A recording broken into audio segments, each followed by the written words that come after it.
నమస్తే, welcome to Liya news. Amaravati నగర నిర్మాణంపై వైసీపీ నేత అంబటి రాంబాబు కొన్ని లాజిక్లు మాట్లాడారు. ఒక పక్క నరేంద్ర మోదీ గారి చేతుల మీదుగా పునర్నిర్మాణ కార్యక్రమాలు జరుగుతుంటే ఆయనేమో అమరావతి ఫెయిల్యూర్ ప్రాజెక్ట్ అంటున్నారు. అసలు అమరావతి రాజధానిగా రావడం, అసలు ఆంధ్రప్రదేశ్కే రాజధాని రావడం వైసీపీ నాయకులకు ఇష్టం లేదా? ఇక వైసీపీ హయాంలో 3 రాజధానులు అంటూ మరి ఒక్క రాజధాని కూడా నిర్మించలేకపోయినటువంటి వాళ్లకు ఈ మాటలు మాట్లాడే హక్కు ఉందా? లేదు అంటే అంబటి రాంబాబు గారు చెప్తున్నట్టు నిజంగానే అమరావతి ఫెయిల్యూర్ ప్రాజెక్టేనా? దీనివల్ల ఆంధ్రప్రదేశ్కి ఎలాంటి ఉపయోగం లేదా? అలాగే కూటమి ప్రభుత్వం డబ్బంతా అమరావతిలోనే గుమ్మరించేస్తోందా? ఇలాంటి విషయాలన్నీ కూడా నివృత్తి చేసుకునే ప్రయత్నం చేద్దాం. మనతో పాటు ఉన్నారు సీనియర్ పొలిటికల్ అనలిస్ట్ అప్సాని రాజేష్ గారు. నమస్కారం సార్. సార్, అమరావతి గురించి మనం చూసాం, వైసీపీ వాళ్ళు గతం నుంచి కూడా చాలా రకాల ప్రయత్నాలు చేశారు. అసలు రాజధాని నిర్మాణానికి పనికిరాదని, ఇప్పుడు నిధులు వస్తుంటే కూడా వరల్డ్ బ్యాంకుకు కూడా వాళ్ళు లేఖలు రాయటం కూడా జరిగింది.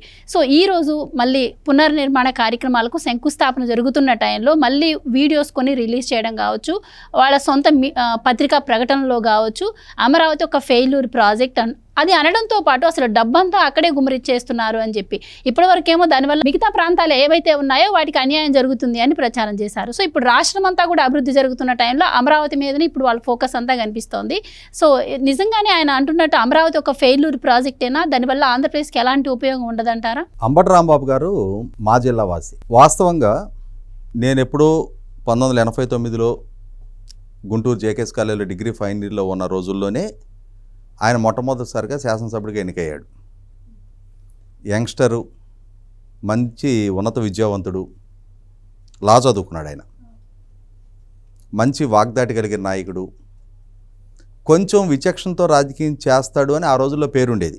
కానీ మరి గ్రహపాటో సహవాస దోషమో తెలీదు, ఒకసారి జగన్మోహన్ రెడ్డి గారి పంచన చేరిన తర్వాత అంబటి రాంబాబు గారు తన వ్యక్తిత్వాన్ని తను కోల్పోయాడు. జగన్మోహన్ రెడ్డి గారి రాజకీయ ఎజెండాలో భాగంగా ఆయన ఏ తప్పు చేస్తే ఆ తప్పుని, జగన్మోహన్ రెడ్డి గారు నంది అంటే ఈయన నంది అనాలి, జగన్మోహన్ రెడ్డి గారు పంది అంటే ఈయన పంది అనటమే తప్ప ఈయనకంటూ ఒక సొంత వ్యక్తిత్వం, విచక్షణ, వివేకాన్ని ప్రదర్శించే స్థితి నుంచి ఎప్పుడో దూరం జరిగిపోయాడు ఆయన. ఎందుకు చెప్తున్నానంటే, ఆయన ఏం చెప్తున్నాడు, 2019 ఎన్నికల్లో ఓడిపోయిన చంద్రబాబు నాయుడు గారు ఆయన ఓటమికి ముందు తాత్కాలిక సచివాలయం, తాత్కాలిక శాసనసభ, తాత్కాలిక శాసన మండలి, తాత్కాలిక హైకోర్టులు నిర్మాణం చేశారు అంటున్నాడు. మరి తర్వాత 5 సంవత్సరాలు మీరు అధికారంలో ఉన్నారు కదా, మీ హయాంలో మీరేమైనా శాశ్వత సచివాలయం, శాశ్వత శాసనసభ, శాశ్వత హైకోర్టు నిర్మాణాలు ఏమైనా చేయగలిగారా? 3 రాజధానుల విధానాన్ని మేము ఎంచుకున్నాము అంటున్నారు. 5 సంవత్సరాల పూర్తి టెన్యూర్ మీ చేతిలో ఉన్నప్పుడు మీరు అనుకున్న హైకోర్టుని మీరు అనుకున్న ప్రాంతంలో నిర్మాణం చేయటం కోసం పరిపాలనాపరమైన ప్రొసీజర్ అయినా మీరు మొదలుపెట్టారా? అంటే మీరు శాసనసభ నుంచి తీర్మానం చేసి ఆ తీర్మానాన్ని కేంద్ర ప్రభుత్వానికి పంపించి సుప్రీంకోర్టుకి పంపించి ఈ ప్రక్రియ అయినా సరే మీరు మొదలు పెట్టగలిగారా?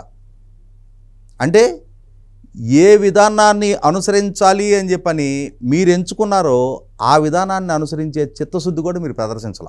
కానీ అమరావతిలోనే రాజధాని నిర్మాణం అని చెప్పని చంద్రబాబు నాయుడు గారు 2019కి ముందు ఆయన దేన్నైతే సంకల్పించారో ఈరోజు కూడా దానికే కట్టుబడి ఉన్నారు. 2019 ఎన్నికలకు ముందు మీ నాయకుడు జగన్మోహన్ రెడ్డి గారు అమరావతిలోనే రాజధాని నిర్మాణం అని చెప్పని తుళ్ళూరులో బహిరంగ సభలో చెప్పాడు.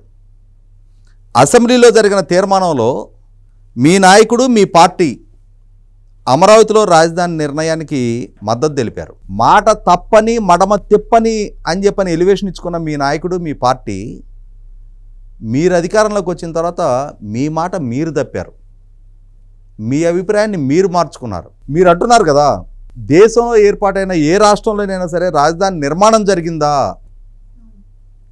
ఏదో ఒక పట్టణాన్ని ఎంచుకున్నారు అని చెప్పని. దేశంలో విభజన జరిగిన రాష్ట్రాల స్థితి వేరు, ఆంధ్రప్రదేశ్ రాష్ట్ర ఏర్పాటు ప్రత్యేక పరిస్థితిలో జరిగింది. ఆంధ్రప్రదేశ్ రాష్ట్రానికి పలానా రాజధాని అని చెప్పని కేంద్ర ప్రభుత్వం నిర్ణయించాల. మిగిలిన రాష్ట్రాల విభజన సందర్భంగా ఆ రీఆర్గనైజేషన్ యాక్ట్లోనే బీహార్ నుంచి జార్ఖండ్ ఏర్పాటు జరుగుతూ ఉన్నప్పుడు రాంచీ రాజధాని అని నిర్ణయించారు. మధ్యప్రదేశ్ నుంచి ఛత్తీస్గఢ్ విభజన జరుగుతూ ఉన్నప్పుడు రాయ్పూర్ రాజధాని అని చెప్పని కేంద్ర ప్రభుత్వం నిర్ణయించింది. ఉత్తరప్రదేశ్ నుంచి ఉత్తరాఖండ్ విభజన జరుగుతూ ఉన్నప్పుడు డెహ్రాడూన్ రాజధాని అని చెప్పని నిర్ణయించి రాష్ట్ర ఏర్పాటు జరిగింది.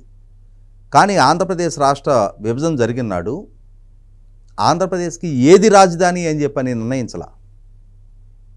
రాజధాని ఎక్కడో నిర్ణయించే హక్కు కొత్త ప్రభుత్వానికి అవకాశం కల్పించారు రీఆర్గనైజేషన్ యాక్ట్లో. ఆ కొత్త ప్రభుత్వం అమరావతిలో రాజధాని నిర్మాణ ప్రతిపాదన తీసుకొచ్చినప్పుడు 30,000 ఎకరాల్లో రాజధాని నిర్మాణం జరగాలి అని చెప్పిన అసెంబ్లీలో ఆ తీర్మానానికి మద్దతు పలికింది మీ నాయకుడు. అంటే రాజధాని నిర్మాణాన్ని స్వాగతించాడు మీ నాయకుడు. ఆ రోజు గుంటూరులోనో, విజయవాడలోనో, కర్నూలులోనో, విశాఖపట్నంలో పెట్టమని చెప్పని ఆ రోజు మీ నాయకుడు మాట్లాడలా.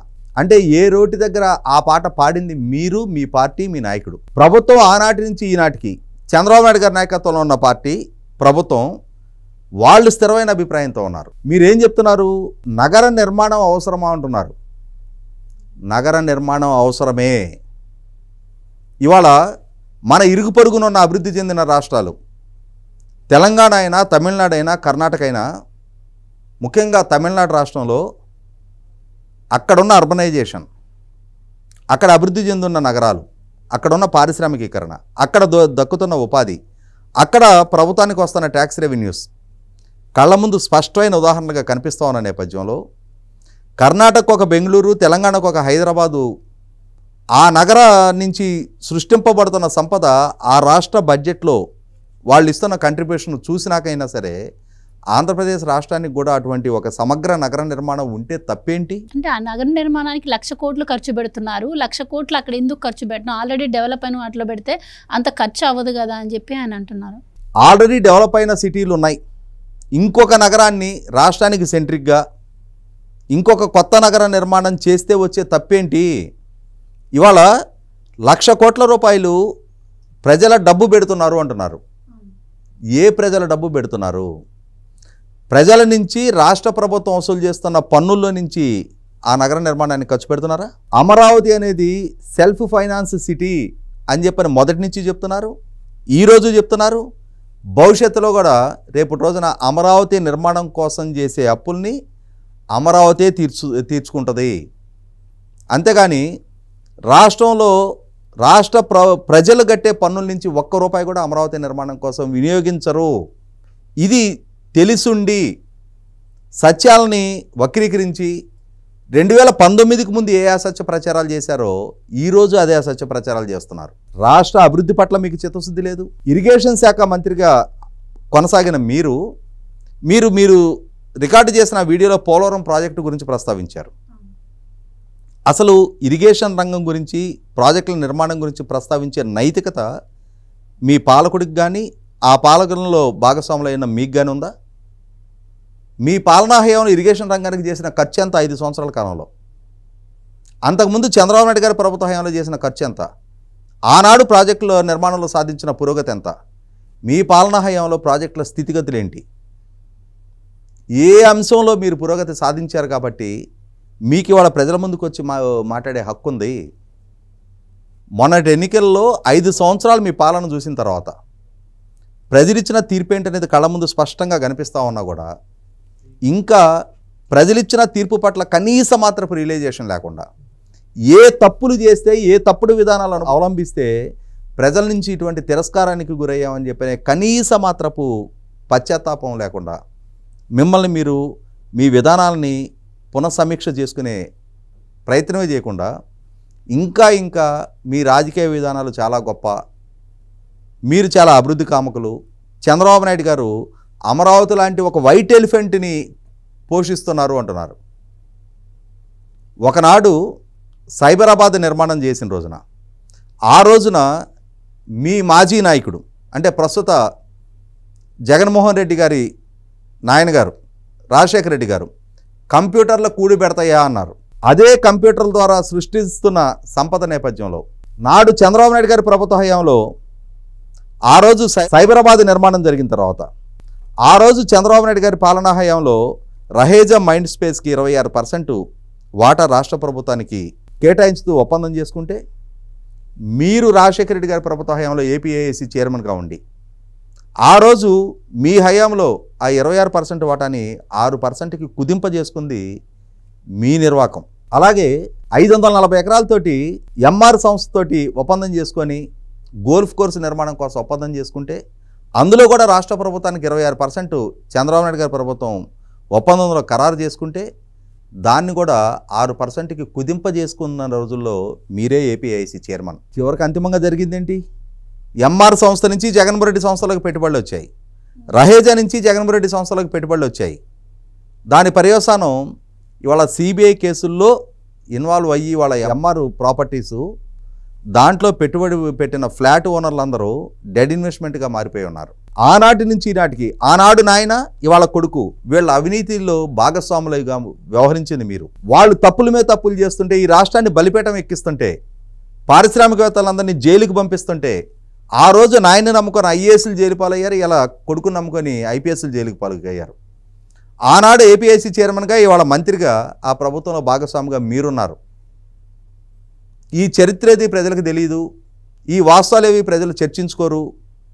మాకు ఒక మంచి సరళమైన భాషతో మాట్లాడగలిగే వాగ్దాటి ఉంది కదా, నాకు ఒక యూట్యూబ్ ఛానల్ ఉంది కదా, నేను ఏం మాట్లాడినా ప్రజలు వీక్షిస్తారు అని అంటే 2019 నుంచి 24 వరకు కూడా మీ ప్రసంగాలు, మీ నాయకుల ఆర్భాటపు ప్రకటనలు చాలా నిశ్చితంగా ప్రజలు పరిశీలించారు. కాబట్టే మొన్నటి ఎన్నికల్లో ఆ విధమైన తీర్పు వచ్చింది. అంటే చంద్రబాబు గారు చట్టబద్ధత గురించి మోదీ దగ్గర ప్రస్తావిస్తాను, ఆయన అడుగుతానని కూడా చెప్పిన నేపథ్యం దానిపైన కూడా అంబటి రాంబాబు గారు ఒక మాట అన్నారు. అంటే చూసారా, అమరావతి నిర్మాణం పూర్తవుతుంది అని చెప్పి చంద్రబాబు గారికి నమ్మకం లేదు, అందుకే చట్టబద్ధత కోరుతామని చెప్తున్నారు, ఆయన గెలుస్తారన్న నమ్మకం కూడా లేదు ఆయనకని అంటున్నారు. అంటే ఇక్కడ గమనించుకోవాల్సింది ఏంటి అంటే, జగన్మోహన్ రెడ్డి గారు సృష్టించిన విధ్వంస పర్యవసానం, జగన్మోహన్ రెడ్డి గారి లాంటి పాలకుడు భవిష్యత్తులో కూడా మరొకరు ఈ రాష్ట్రానికి రావడానికి వీల్లేదు, అలాంటి పాలకుడు ఈ రాష్ట్రానికి వస్తే ఎదురుగాబోయే పరిస్థితులు పరిణామాల పట్ల ప్రజలు భయకంపితులై ఉన్నారు. కాబట్టి చట్టపరమైన రక్షణ కావాలి అనుకుంటున్నారు. దానికి మద్దతుగా చంద్రబాబు నాయుడు గారు కూడా అటువంటి భయకంపితులైన ప్రజలకు అష్యూరెన్స్ ఇస్తూ ఉన్నారు. అంటే అది మీరు సృష్టించిన విధ్వంసం, మిమ్మల్ని చూసి ప్రజలు భయకంపితులవుతున్నారు. మీ వాగ్దానాలు నమ్మారు, ఆ ప్రాంతంలో కూడా మిమ్మల్ని గెలిపించారు. కానీ అలా గెలిపించిన ప్రజల పట్ల పాలకులుగా మీరు ఏ విధంగా వ్యవహరించారు అనేది ప్రజలకు ఒక స్పష్టత ఉంది. కాబట్టి ఇవాళ మీ నుంచి రక్షణ కావాలి అంటున్నారు. రేపు రోజున మీరు పాలకులుగా వస్తారా రారా అని కాదు అక్కడ సమస్య. మీలాంటి ఇంకొక పాలకుడు ఇంకొక రోజు వచ్చినా ఇటువంటి విధ్వంసకర నిర్ణయాలు తీసుకోకుండా చట్టపరమైన రక్షణ కావాలి అంటున్నారు. అంతేగాని ఇవాళ చంద్రబాబు నాయుడు గారు పూర్తి చేయరు అని చెప్పని అపనమ్మకం వాళ్ళకి ఏం లేదు. మీరు గెలుస్తారు అనే నమ్మకం కూడా ప్రజలకు లేదు. మీరు గెలుస్తారనే నమ్మకం మీకు కూడా లేదు. కాబట్టే ఇవాళ ఇంకా పదవీ కాలం ఉన్నా కూడా 4 రాజ్యసభ సభ్యులు, ఎమ్మెల్సీలు కూడా మీ పార్టీ నుంచి రాజీనామా చేసి బయటికి వెళ్ళిపోయారు. మీ పార్టీలో జగన్మోహన్ రెడ్డి గారితో పాటు అన్ని కేసులు అక్యూజ్ నెంబర్ 2గా ఉన్న విజయసాయిరెడ్డి కూడా మీ జగన్మోహన్ రెడ్డి గారి నుంచి దూరం జరిగాడు. ఇవాళ మీ జగన్మోహన్ రెడ్డి గారి తల్లి చెల్లి కూడా జగన్మోహన్ రెడ్డి గారితో విభేదించి దూరం జరిగారు. రేపటి రోజున మీరు కూడా శాశ్వతంగా జగన్మోహన్ రెడ్డి గారితో పాటు ఉంటారో లేదో కూడా నమ్మకం లేని పరిస్థితి. అయితే ఇక్కడ ఆయన ఒక లాజిక్ కూడా మాట్లాడారండి. ఇప్పటి వరకు అన్నీ తీసుకొచ్చి అమరావతిలోనే పెడుతున్నారు పెట్టుబడులు అన్నీ చెప్పారు. అండ్ విశాఖను ఐటీ హబ్గా చేస్తా అని చెప్పి చంద్రబాబు గారు ఐటీ కంపెనీస్ అన్నీ అక్కడే తీసుకెళ్తుంటే అప్పుడు ఆ ప్రచారం చేశారు. ఇప్పుడు వచ్చేసి ఎందుకు కంపెనీలన్నీ మరి అమరావతి నిర్మిస్తుంటే అక్కడ వచ్చి ఉండాలి కదా, విశాఖ ఎందుకు వెళ్తున్నారని చెప్పి ఆయన అంటున్నారు. దీన్ని ఎలా చూడాలి అంటే ఇక్కడ గమనించుకోవాల్సింది ఏంటి అంటే, చంద్రబాబు నాయుడు గారు ఆ రోజు కూడా పరిపాలన కేంద్రీకరించబడి ఉండాలి, అభివృద్ధి వికేంద్రీకరించబడాలి అని చెప్పారు. 2014-19 మధ్య కూడా ఆయన 13 జిల్లాలకి ఆ జిల్లాల్లో ఉన్న మెరిట్స్ ప్రాతిపదికగా అభివృద్ధి ప్రణాళికలు రచించారు. కాబట్టి ఆ రోజు కూడా ప్రధానమైన మ్యానుఫ్యాక్చరింగ్ సెక్టార్ ఇండస్ట్రీస్ అన్ని రాయలసీమ ప్రాంతంలో కేంద్రీకరింపజేశారు. సర్వీస్ సెక్టారు విశాఖపట్నంలో కేంద్రీకరించబడాలి అని చెప్పని ప్లాన్ చేశారు. కానీ జగన్మోహన్ రెడ్డి గారి ప్రభుత్వం అధికారంలోకి వచ్చిన తర్వాత ఏ ప్రాంతానికి ఏ పరిశ్రమలు రాలేదు, ఏ పెట్టుబడులు రాలేదు, ఏ ఉపాధి కల్పన జరగల. ఇప్పుడు చంద్రబాబు నాయుడు గారి ప్రభుత్వం అధికారంలోకి వచ్చిన తర్వాత ఇప్పుడు పెట్టుబడులు వస్తూ ఉన్న నేపథ్యంలో రాష్ట్రంలో అన్ని జిల్లాల్లో ఆ పెట్టుబడులని కేంద్రీకరిస్తూ ఉన్నారు, డైవర్సిఫై చేస్తూ ఉన్నారు, ఎక్కడికక్కడ స్థానికంగా ఉపాధి కల్పనకు అవకాశాలు కల్పిస్తూ ఉన్నారు. ఇటువంటి నేపథ్యంలో విశాఖపట్నాన్ని రాష్ట్రానికి ఒక గ్రోత్ కారిడార్గా డెవలప్ చేయాలని ఒక లక్ష్యంతో సర్వీస్ సెక్టార్ని ప్రధానంగా విశాఖపట్నంలో కేంద్రీకరింపజేస్తూ ఉన్నారు. అమరావతిలో జరిగే నిర్మాణాలు ఉంటాయి, అమరావతికి వచ్చే పెట్టుబడులు ఉంటాయి, అమరావతిలో జరిగే ఉపాధి కల్పన ఉంటుంది. ఇవాళ అమరావతి నిర్మాణం రూపాన్ని సంతరించుకునే లోపుగా వచ్చే పెట్టుబడులని విశాఖపట్నంలో కేంద్రీకరింప చేయటం వల్ల ఆంధ్రప్రదేశ్లో ఒక ప్రాంతం అభివృద్ధి చెందితే అంబటి రాంబాబు గారికి వచ్చే దొగ్దేంటి? Right sir, thank you so much అండి. Please subscribe to Leo News for more videos.